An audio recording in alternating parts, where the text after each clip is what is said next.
Welcome into another edition of The Session with Londa and David. My name's David Austin, and sitting across from me, as always, Sporty Spice. My wife, Londa Sherwood Austin, is wearing a super cool kind of springtime cowl neck hoodie. I don't know what's happening. What is that? It's a shirt. Does it have a hood or just pull string for the cowl neck? It's very cool. I like it a lot. It's not a hood. I don't know what it is. Yeah, it's the neatest thing I've ever seen. I love it.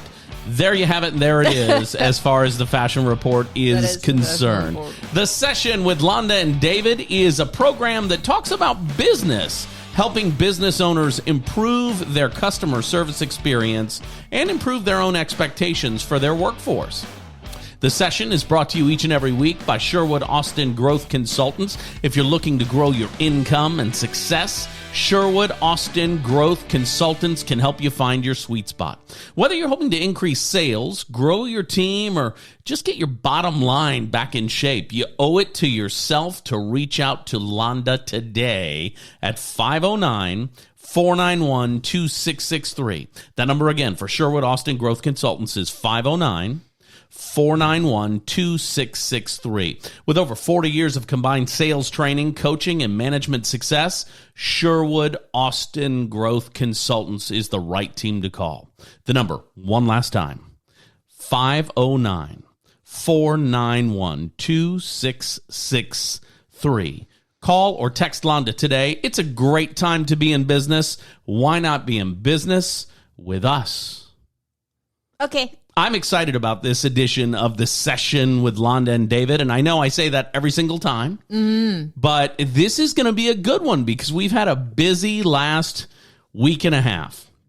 We told you in the last episode that we got our keys to the new Envoy mortgage office. It was interesting to me that it was 1 year after getting keys to the Florida office. That is very interesting. And the difference is the Florida office was Sherwood Austin Growth Consultants, not Envoy Mortgage. Yeah. And I was able to work remotely for Envoy while in that space, but it was not an Envoy Mortgage office. So I think the difference is because Lafayette is my hometown, we're putting down roots here.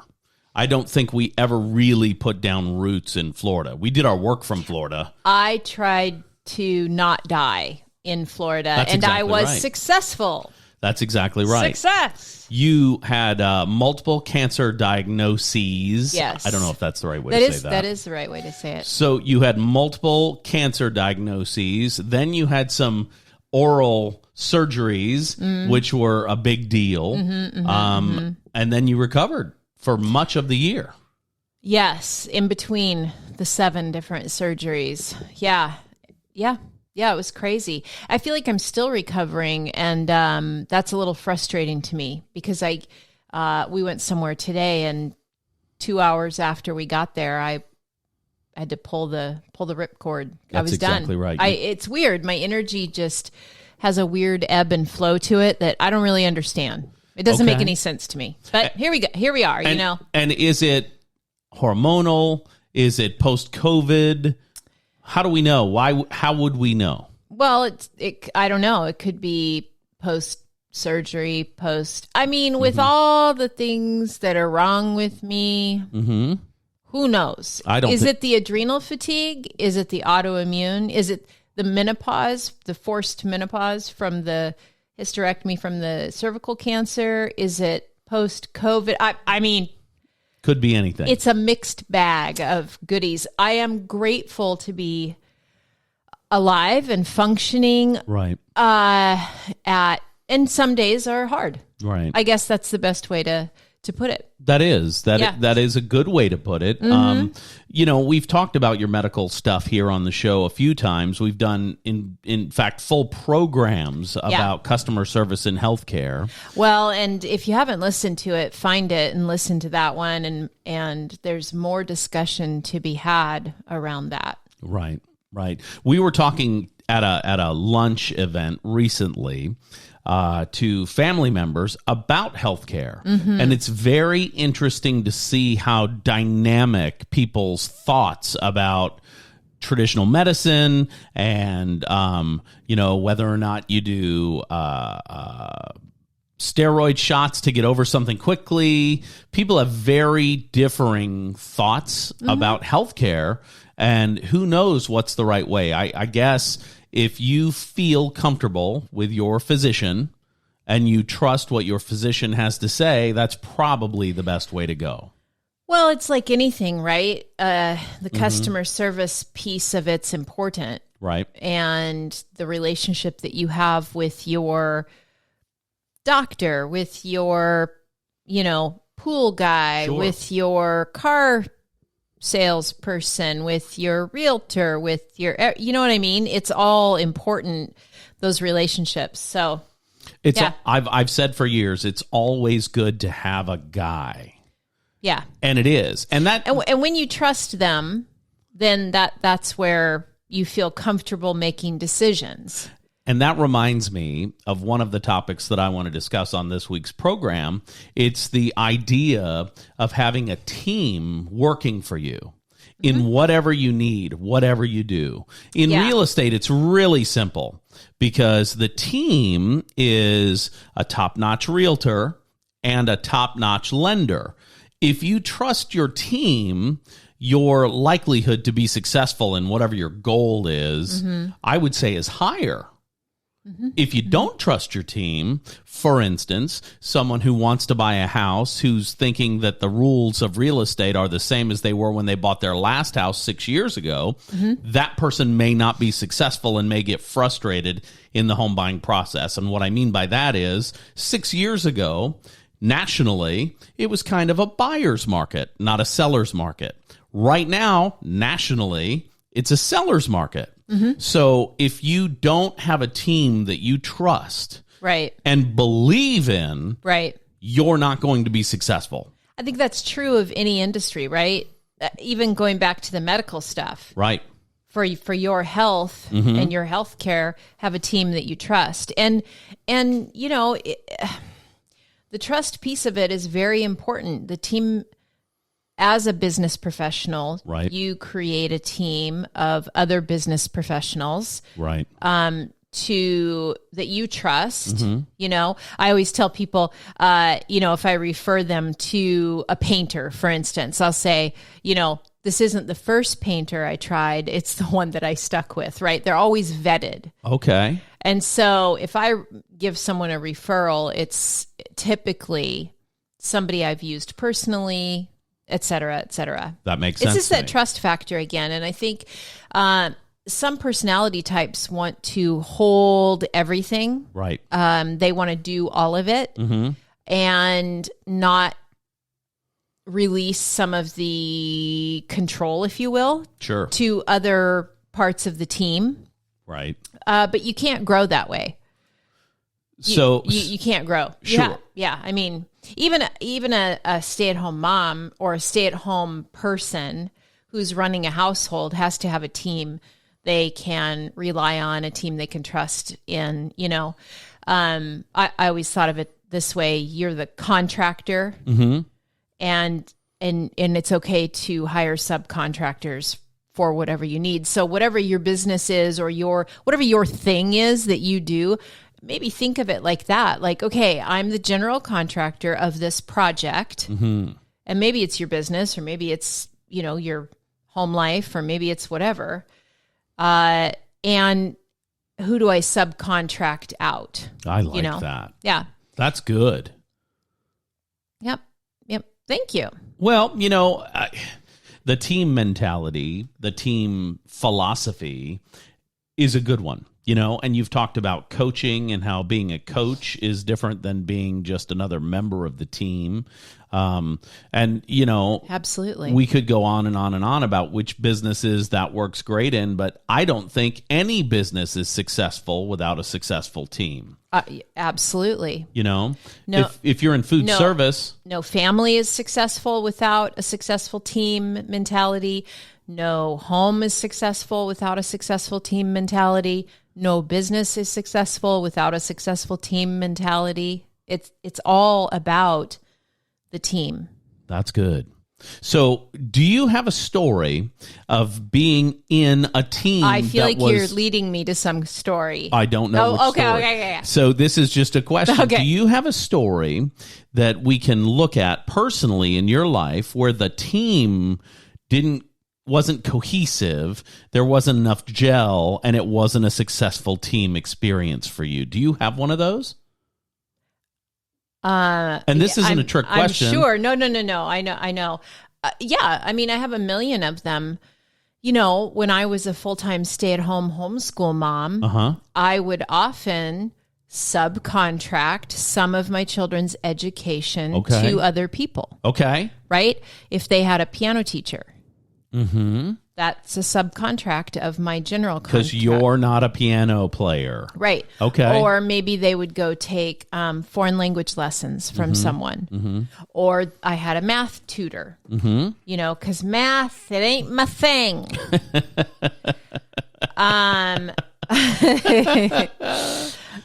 But, you know, and so those kind of things. When that teacher, that subcontractor, if you will, wasn't a good fit, you know, then they got to go. For example, I just told this story earlier today to a group of people when the kids were little, and I was part of a homeschool co-op, and I don't know if they do those anymore, but, you know, you get a group of people together and you draw on the experience of each adult in the group, and like I always got tapped for teaching writing classes because I'm a writer, right? And so it was the end of the co-op classes day. You know, they were usually a half day. The kids took 3 or 4 classes. They rotated, you know, through the teachers. And the teacher's coming toward me and says, "Ooh, we have a problem with James." Okay. And I said, okay. James, one of my creative artistics. Right. And, you know, he was not a sit still in your chair, read the work, do the work kind of person. Just didn't learn that way. Sure. And so I said, okay, well, tell me, you know, what's going on. Well, he just doesn't sit still. Yeah, I know. Yeah, you're right. He doesn't. So what's the problem? Okay. You know? So, well, you know, I said, is he distracting people? Well, no. Well, is he getting his work done? Yeah, but he just doesn't sit still. Okay. He just seems like he's not paying attention. Well, when you ask him a question, can he answer the question based on the material that you've shared? Oh, yeah. Okay, so you're telling me he gets his work done. He's always got the right answer, and he's not being a distraction to anyone else, but you don't like that he doesn't sit still. Right. And he seems distracted or whatever. And yeah, okay. I said, well, then be better. Right. You can't have a member of the team that's not pulling their weight. And if the teacher is upset because she can't control one of the students. Right. Well, and what I said to her is be more engaging. Yes. Be more engaging. Yes. Be more entertaining. Be more interesting. Or understand that not every student's the same student and everybody needs their own kind of, you know, attention. Right. And that kid, James, who we love and is a fun, outgoing, creative, artistic person, doesn't sit still. Still, he doesn't sit still. But I don't sit still. Right. That's exactly right. It pains me to sit in this chair for the, 48 minutes or whatever it is that we do. You know that. I do not sit still well at all. We're 14 minutes in. Should we wrap it up? I'm getting squirrely. No, but so I had to fire that team member. I gotcha. Because it just didn't, that wasn't the only conversation we had, but it just didn't work out. It just, and the reality is the co-op thing never really worked for me. I tried it and I just thought this is just inferior. Right. To what I feel like I can do myself. Sure. So then I went back to, I'm going to oversee all this and maybe, do a teacher here, a teacher there. that I hand select, but not like a co-op kind of thing. So that's one example. I don't know if that's kind of what you're looking for. Well, that's a good example. I was thinking more about team dynamics, and so maybe the entire team doesn't gel. Like we were talking about, every team has a saboteur. Yeah. You know what I mean? Mm-hmm. So that kind of dynamic is of interest to me. We've talked about it on the show before, so you don't need to go on and on and on about it. Yeah, I guess for me, I'm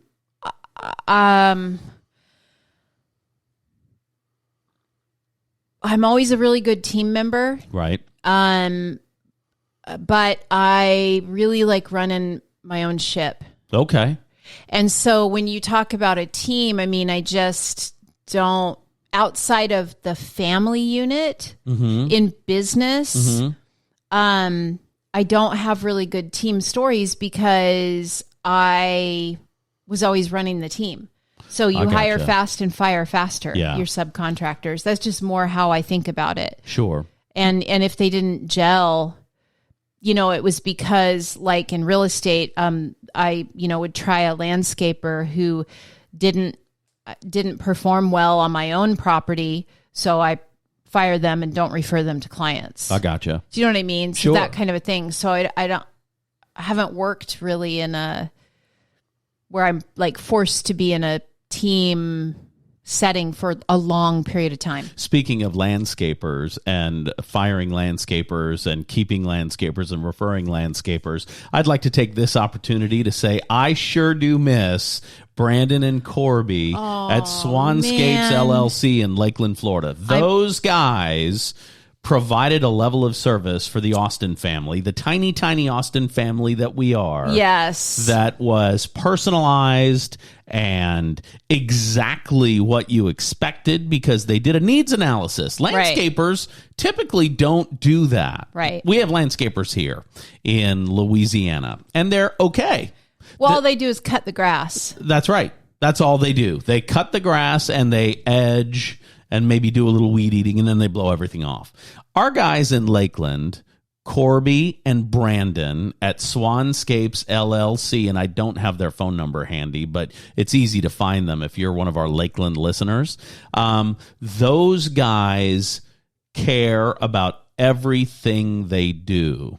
And we ask them about pulling weeds, and they're like, well, of course, that's part of our service. The guys here said that'll be an extra $150 an hour if we're pulling weeds. Mm-hmm. I mean, it's radically different level of service. So I just wanted to give a little mention, a little shout out to Swanscapes LLC. And Brandon, I'll text you back.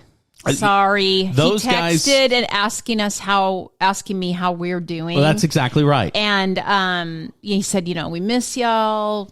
How you doing? And I haven't texted back. And I got to tell you, relational sales is a winning sales technique. Mm-hmm. And we moved away, no longer pay them, and they're still reaching out to us asking how we're doing. I know. Super guys. Love those guys. So you need a team. You need a guy and you need a team, right? I loved the day that we saw Corby and his family at the spring. Yeah, Clear Spring or something like Whatever that. It was. Clear River.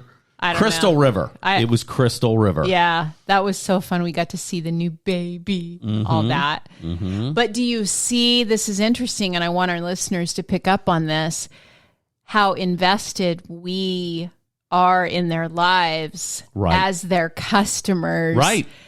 The reason why is they took the time to, come and not be in a rush and shoot the breeze for a minute and check in with us and make sure everything was okay. And is there anything we can do different? And how can we be better for you? Right. And by the way, are y'all barbecuing this weekend? I mean, it was just everything. They do everything right. Speaking of that, we need to find out how that grill that we gave them is doing and whether or not they have it on the trailer and are making hot dogs when they're mowing lawns for lunch.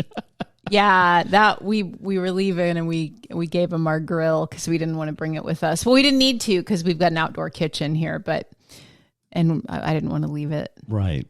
So we gave it to the fellas. Okay. I want to talk about a bad customer service experience that we had this week. And you know, I feel terrible for the waitress that was helping us. We went to a restaurant called Tsunami in Lafayette, Louisiana. And our waitress was very pleasant. They got us right in. They were The host was very accommodating. Yep. Claire, our waitress, was spectacular. Yes. So here's what went wrong. Where did it go wrong? The food was not to temperature. None of the food was to temperature. And it's a sushi place, so you'd think that's easy, right? Maybe not. You're mistaken. Yeah. So when food goes awry at a restaurant, right, service is even more important, right? And our waitress was doing her best. Yes. But we sent something back. We got the final bill. They charged us for the thing that we sent back. Now I want to be clear. We're not super picky. Yeah. I mean, I am actually really picky, but I often don't say anything. Right. So I want to be clear about that. I'm not like a nightmare and customer. It was our guest who had the bad product. So 2 of the dishes that should have been warm were cold. One we sent back, the other we powered through. Right. Like, so and we're not, I just jerks. bitched about it. So to the group, it was my thing. Right. So for me, food to temp is critical for the enjoyment. Right. If you have something that's supposed to be hot, it should be hot, not tepid, not room temperature. This is why I don't like going out to eat, because I can make it better. You can. But in this case, it was a compound effect because not only were things not to temperature, but when the bill came and we paid, they sent the manager out, and the manager came to explain to me that they've got a new POS system and that they charged me incorrectly for that item that we sent back. And they couldn't reverse it. So then she said, "Is that okay?" And I said, "It is absolutely not okay." And she says, "Well, what we're going to do is reverse it. It'll take 3 to 5 business days, but then we'll charge you twice." So thankfully, here's the only good news. There's money in the account, so they could charge it again. Yeah. How horrible would it be for one of those kids that was at the restaurant that night for prom to have had that experience? Yeah, for sure. If your POS system doesn't work and your people don't know how to use it, you cannot go live with it. Let me say that one more time. If your POS system that you spent thousands of dollars on probably doesn't work correctly, I hear you. You cannot go live with it.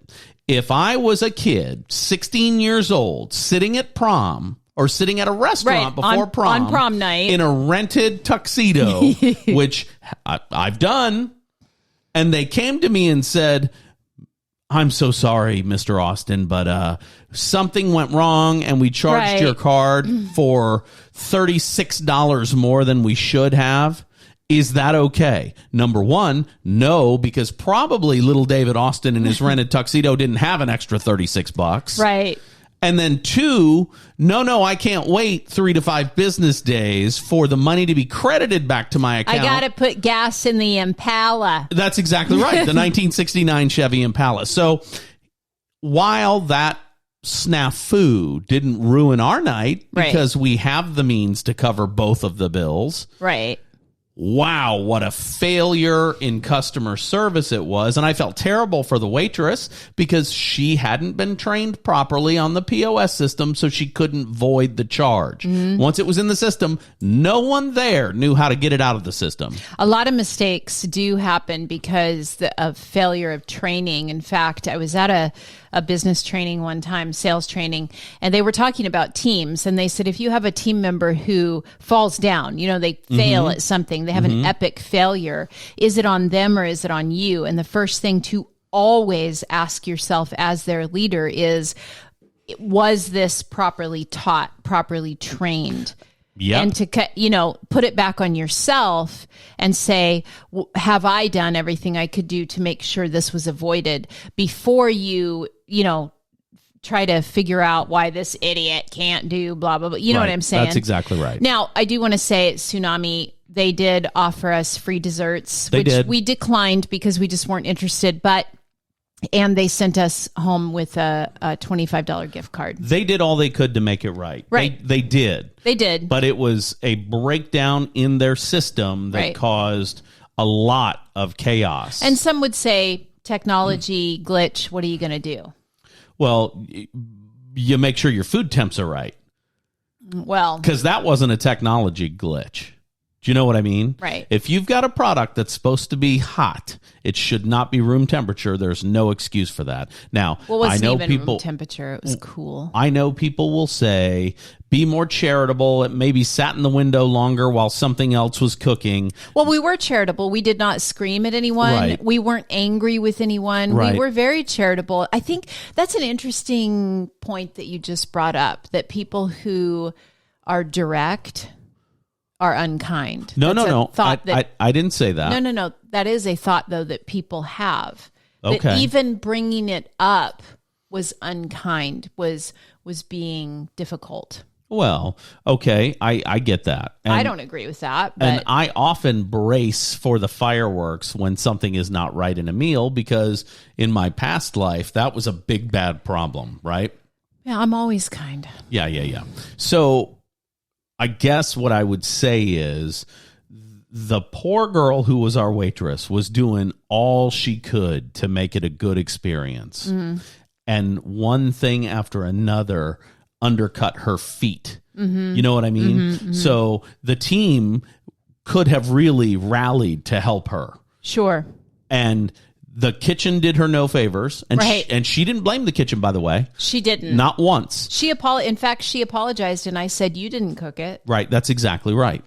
But then on top of it, having a brand new POS system, and not knowing how to handle that situation. Right. Wow. Right. If it's your soft opening, you expect that. That's why you go to a soft opening. Right. That's why you have them. Yeah. But it wasn't. Right. I don't know if it was just too busy that night or what. Now that we're talking about the service that night, let's talk about some of the positives. Their hostess staff was great. They found a way, even though they were telling people there was an hour and a half wait to sit down, they found a way to get us in. Yeah. So that was a success, right? For sure.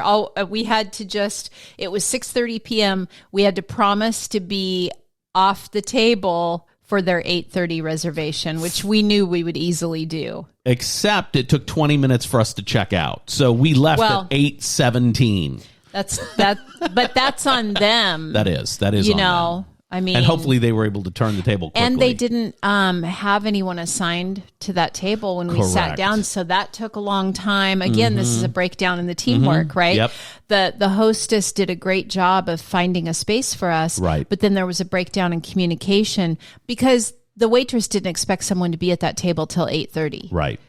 And so, it was just one thing after another. Mm-hmm.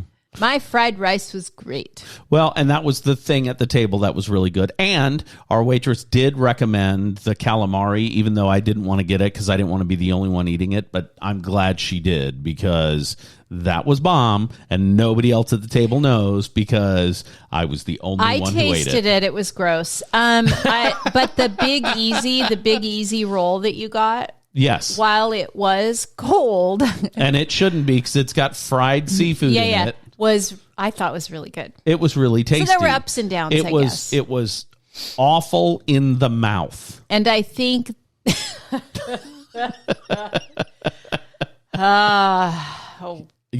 biting into something that you think's going to be warm and it's slightly less than room temperature is, as Benjamin Austin would say, wee-squsting. Wee-squsting. 14-year-old Benjamin Austin. We want to be clear. Yes. I don't know that he's still talking like that. But getting your team from chaos to clarity, right, is really, really important. And so I think they have had, at least that night, some chaos going on, and somebody needed to take the reins and kind of expedite that to clarity a little better.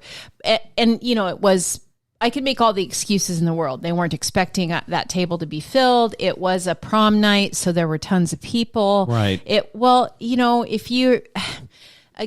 you can't handle that chaos, your training needs to be better. And again, thank God I'm not 17-year-old David Austin working at Chess King 40 hours a week. Trying to pay two bills. Because, that wouldn't have worked well. Yeah. So hopefully the POS system didn't bite any of those kids in the butt, because that's not a story you want to carry on for the rest of your life. And if you have a bad prom dinner, you remember that for the rest of your life. I love what you said. Taking a team from chaos to clarity is critical. Mm-hmm. That is the soundbite of the week. That sounded incredible. Thank you. You need to get that in as one of your tweetable sayings. My tweetable quotes. In your next keynote address. I actually wrote that down recently because I talk a lot about simplifying the overwhelm. Mm-hmm. Which is a phrase you coined. I've never heard anybody say that before. Right. Simplifying the overwhelm. Can you explain that just a little? Because people that didn't hear you say it in public. Right. Just now. Yeah. So my special skill set is taking a business or an individual who has goals or a business system or a process that is overwhelming. Okay. Maybe they have a goal to double their business this year. And they don't know how to get there. It's overwhelming to them to get from where they are to where they want to be. Right. Seems overwhelming. Sure. My specialty is simplifying that overwhelm. I gotcha. Taking them from where they are to where they want to be. And a lot of it has to do with clarifying the chaos. I get it. Mindset matters. Mm-hmm. And if you can't figure out what you should be doing, you can't be successful doing it. Yeah, you really, along that same line, one thing that I teach people is to get really clear on just the one next step. Right. I've been to, I don't know, hundreds business trainings, sales trainings, maybe, I don't know, over the years. And they would often talk about, what's your 1-year goal, your 5-year goal, your 10-year goal. My brain doesn't work that way, which I think is why maybe I developed this kind of specialty of just the one next step. I love that. Because who the hell knows where I'm going to be in a year? And I don't even like to live that way. I like to live a little more loosey-goosey. Well, it's obvious that you don't like to live that way, because 1 year ago, we closed on an office in Florida, and 1 year to the day later, we got keys for our new office in Louisiana. The new Envoy Mortgage office is in Suite 900 in the Chase Tower. That's the 9th floor in downtown Lafayette. Yep, 900 on 9. We are Envoy. 900 on 9. So, I like to have a lot of structure within my chaos, though. Sure, yeah. Which is why I'm great at building individualized systems for companies and for people that are really tailor-made for them and for their goals. Like, I'd love to get in with Tsunami's team and look at their training systems and figure out how to bring some clarity to that chaos. And one simple way, if you are running a team that will help you, is at the start of the day or at the start of the period of work time, whatever time of day that is. Sure. A team meeting. Right. To discuss what's going on for the day. And that's critical in restaurants and it's critical in retail. If you're not doing it in it's critical any in kind of customer field. service experience, you're missing the mark. Right. Yeah. I mean, there's a dentist in the Tri-Cities. Lifetime Dental Care that you went to. Yep. My family went there for years and years. My daughter worked for Lifetime. They do a big team meeting every morning before they get started and go through the roster of what's happening that day and who's doing what and where are we. And they have, kind of a rah-rah moment. Right. Lowe's, the hardware store or whatever they're called. Lowe's Home Improvement. Yeah, there you go. Warehouse, maybe. I don't know. But they do a team meeting. I know, a lot of retail stores will do a team meeting. I know Ticor Title in Tri-Cities does a morning meeting. Yeah, that's exactly and right. So that meeting, Walk-Ons in Lafayette, Louisiana, does a team meeting before their lunch shift and probably before their dinner shift. Right. Yeah. Right. And it's a good time to rally the troops, resell them on the core values and the message of the team. It's not a time for correction. Right. That's right. You're not saying, hey, Bob, you screwed up last night. Right. No. Lucy, the POS system's important. It's not that. We don't call people out in front of their peers. Right. We do that privately. But it is a good time to kind of rally the troops and look at the business of the day and how are we going to handle it. And let's be aware of, you want to be aware of the pitfalls so we don't get stuck in them. Sure. Like if it's a restaurant and it's prom night. Right. Okay, guys, we know that one potential pitfall tonight is lack of communication. We know that communication is absolutely key. So how are we going to communicate? And you better fall back on the training that you've done to teach them how they communicate when things get chaotic. And I got to tell you, that would be a good rah-rah that I could do, especially on prom night at a restaurant, because I know for sure that each and every kid in that restaurant will have a story about it for the rest of their lives. Let's make it a good one, not a bad one. Yeah, exactly.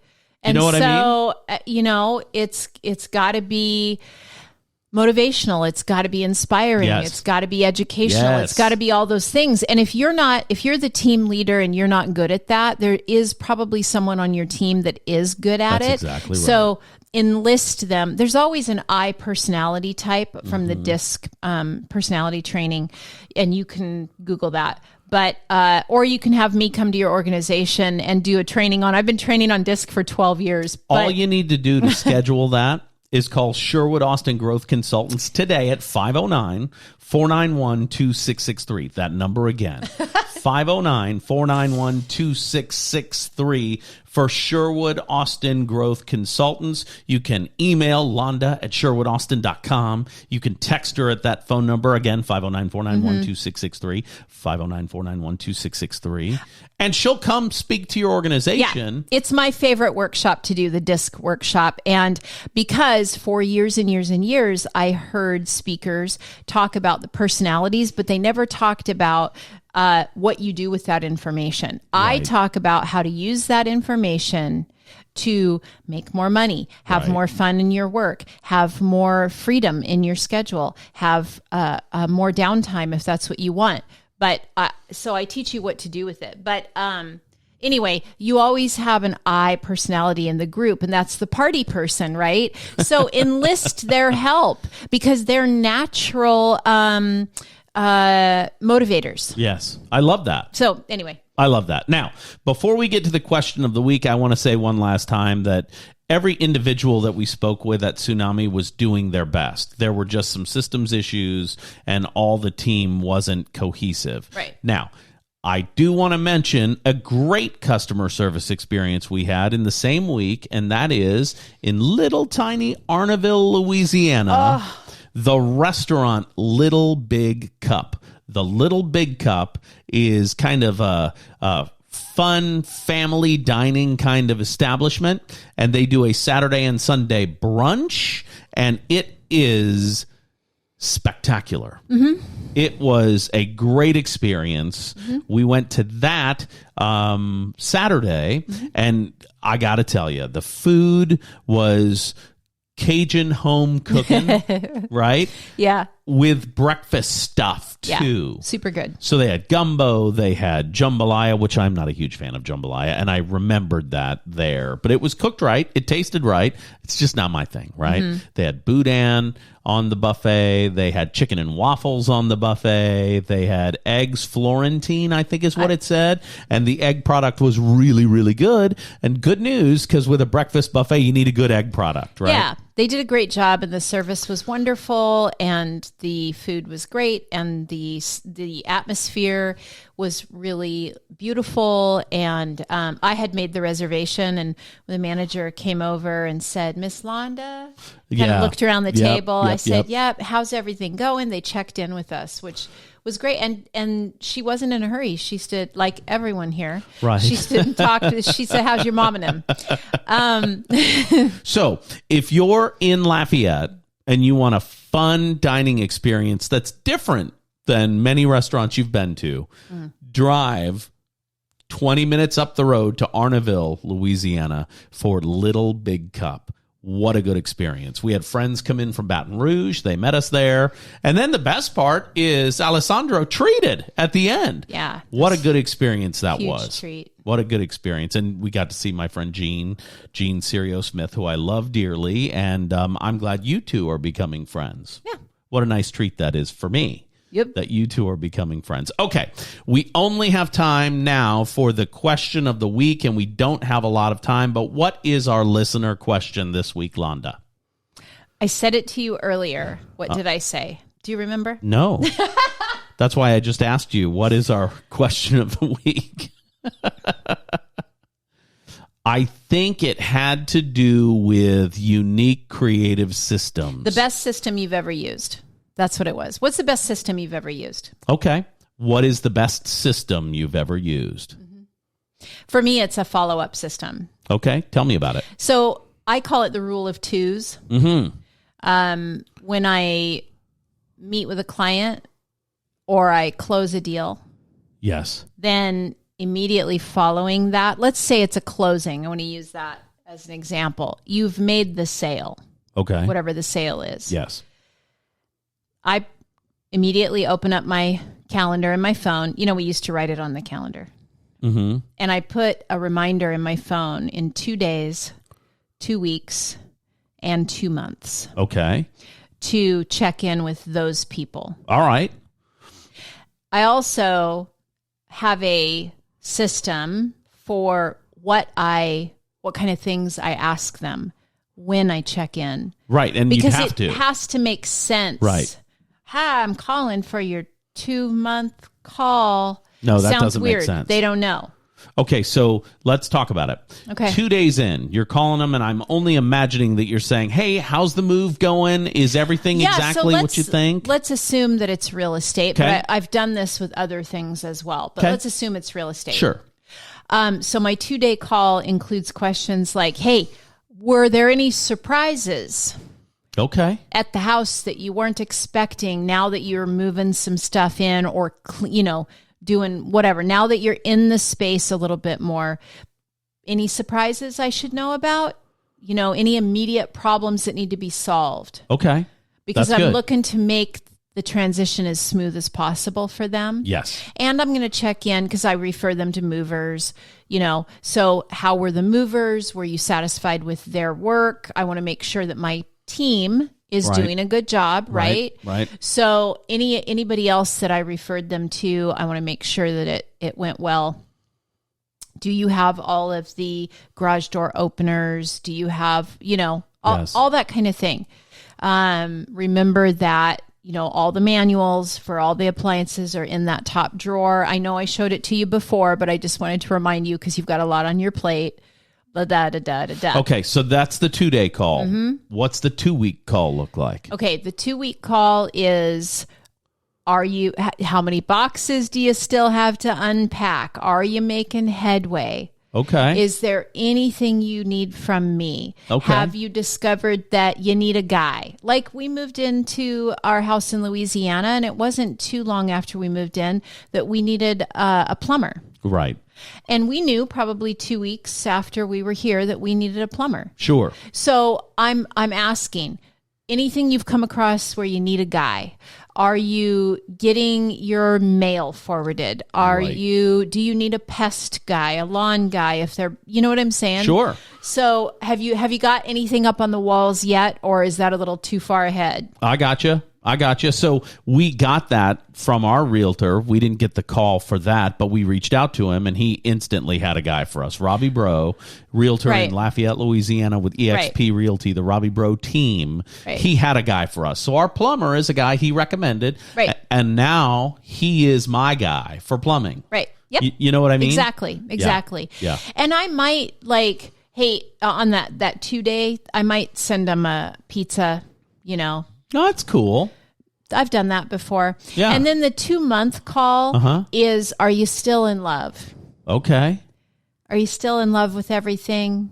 Are you, any finishing touches now that you're into the space? Is there something decorative that you really like? Is there something, And that's a great way to intentionally stay in touch with your clients. Right. And it's not like a CRM system that automatically sends out things, because I have those and they work great, but it's not nearly as good as a personal touch. So I love your system, 2 days, 2 weeks, and 2 months. I don't have anything like that. Well, you do a lot of follow-up electronically. Mm-hmm. And so, that's an old thing that I've done for probably 20 years. And you could, in real estate, you could even add a 2-year check. But I typically, I'm in touch with them on the birthdays and the anniversary and their home anniversary and, stuff like that. And I sell relationally. So like when it's somebody's birthday, that's my past client, I usually get a Facebook notification because we're friends. You know what I mean? So modern communication and social media has made it really easy to maintain those relationships. So maybe my system is befriend the people that you work with and have a long-term relationship. And that way you get more business from them. As I've said before, for me, relational sales is the key to success. Yep. And I've ridden that horse the entire time I've been in sales. And that is your system that works best for you, is you get into people's lives. And it came to me not by accident. Rebecca Breeding and Malcolm Adams taught me about relational sales 25 years ago, 22 years ago. They taught me how to do it and why it's important. And that is something I will always be grateful for. This has been a pretty important episode of The Session with Londa and David. And as you may have heard from me before, I don't like to know what we're going to talk about before the show. I don't like to know. And I think this was the most organic conversation we've ever had, because I don't know that you knew what we were going to talk about before the show. Yeah, I actually hate that so much because I prefer to have a header and an outline. Right. But, we've had company this week and things just got away from us. But the reality is, you and I have both been in business so long, we know what some of the things are that need to be discussed. And you got some sound bites that I'm going to be able to use later that are way better than you knew were possible before the show started. So congratulations to you. You're a rock star. And what a fun treat for you, the listener. My name is David Austin, and this has been The Session with Londa and David.